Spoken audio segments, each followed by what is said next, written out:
Habang nandito ako sa loob ng piitan, napagtanto ko ang bigat ng aking kasalanan, ang pananakit sa aking asawa.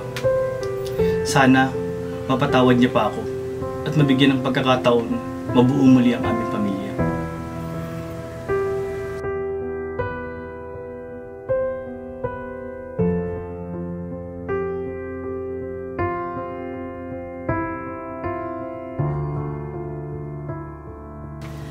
Babae.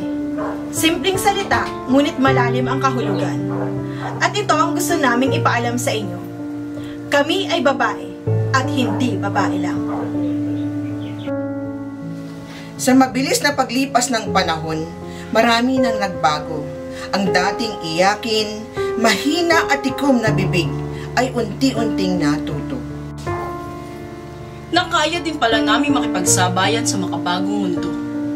Kaya, sigaw namin mga kababaihan ay pantay na karapatan at pagtrato. Salamat sa lipunang bukas ang isip, lalo't higit sa pagbabago. Karapatan naming mga kababaihan, pantay na hustisya at oportunidad, amin ang natatamo.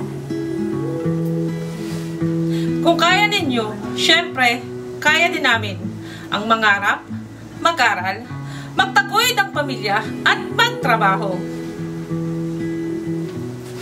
Hiling namin na ang mga karahasan at pang-abuso sa kababaihan ay tuluyan ng masugpo. Hustisya ay makamtan ng mga naging biktima ng mapanghusgang mundo. Dahil ang babae, minamahal yan, inaaruga at hindi binabaliwala.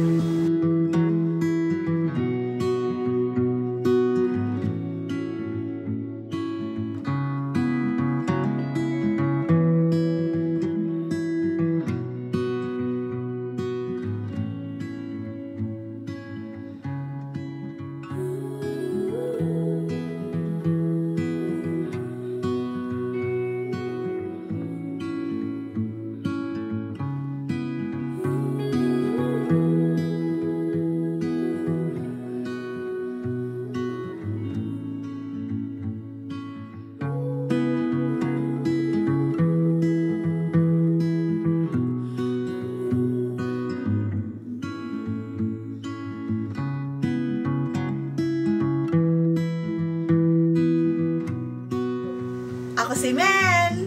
Ako si Annie. Ako si Cherry. Ako si AC. Ako sa Ever. Ako si Joanne. Kami ay babae.